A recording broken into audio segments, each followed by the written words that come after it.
Hello everyone! Welcome to English Storybook YouTube channel. Today we are going to learn about the world's first female Prime Minister. Learn, enjoy, and stay with us for upcoming beautiful stories.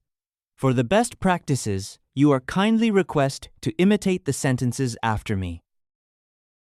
Let's start the story. The world's first female Prime Minister, Sirimavo Bandaranaike. Sirimavo Bandaranaike. Sirimavo Bandaranaike made history on the 21st of July 1960. On that day, she became the first woman in the world to be elected Prime Minister. She led the island nation of Sri Lanka, which was then called Ceylon.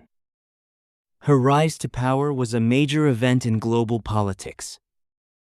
It proved that a woman could lead a nation. At the time, this was a very new idea. She did not just serve once. She served as Prime Minister 3 different times. Her total time in office spanned nearly 40 years. This essay explores her life, her work, and her lasting impact on the world. Early life and marriage. Sirimavo was born on the 17th of April, 1916. She was born into a wealthy and noble family in Ratnapura. Her birth name was Sirimavo Ratwada. She was the eldest of 6 children. As a child, she received a good education. She attended St. Bridget's Convent in Colombo. Even though she studied at a Catholic school, she remained a devout Buddhist. In 1940, she married Solomon West Ridgway Dias S.W.R.D. Bandaranaike. He was a rising politician at the time. Their wedding was very grand and famous. For many years, Sirimavo focused on her home and family. She had 2 daughters and 1 son. She was also active in social work. She joined the Lanka Mahila Samiti, the country's largest women's organization.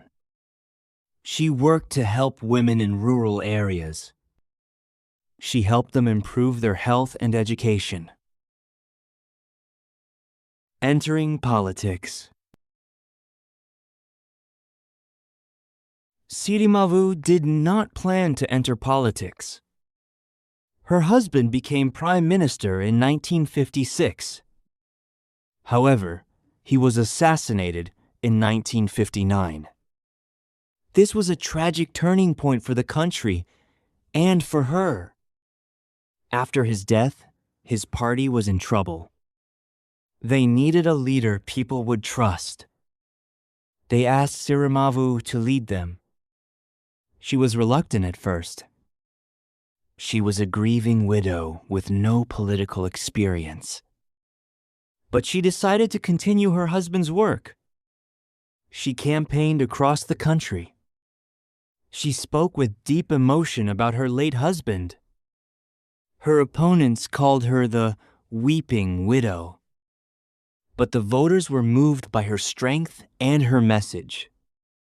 In July 1960, her party won a landslide victory. At age 44, she took the oath of office. Major policies and challenges.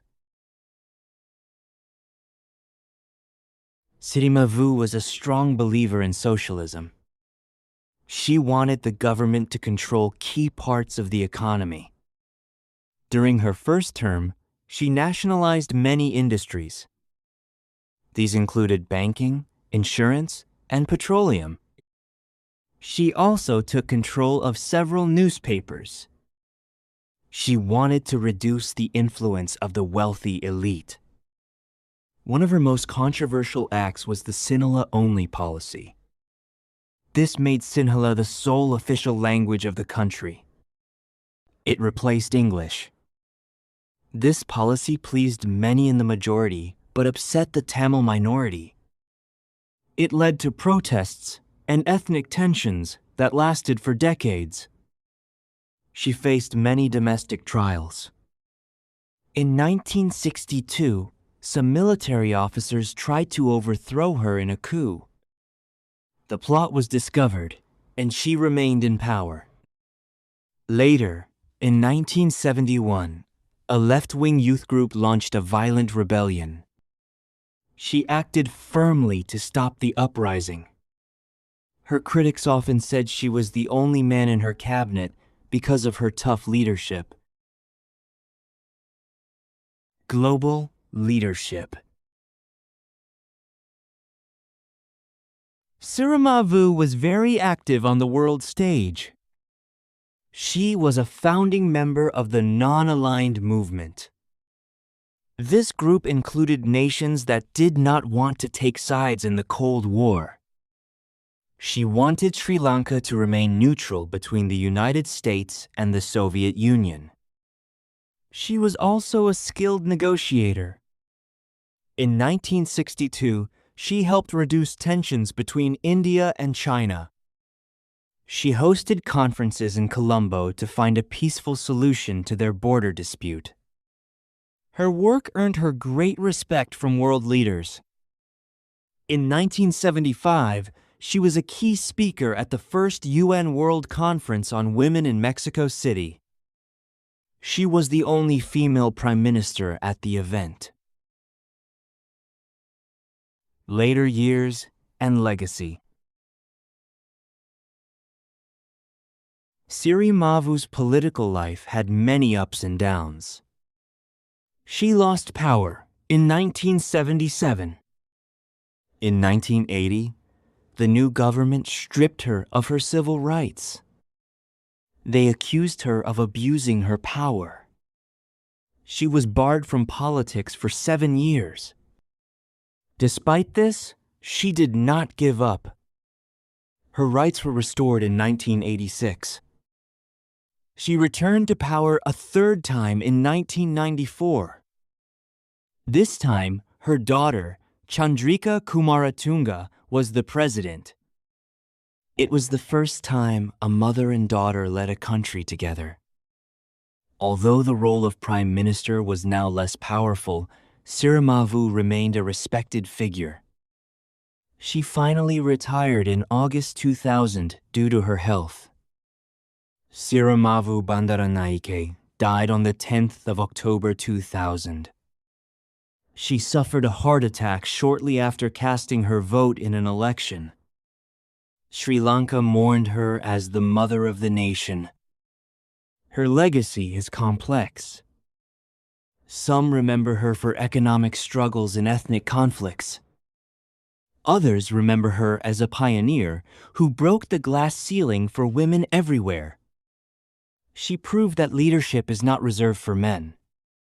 Her life remains a symbol of resilience and service to her country.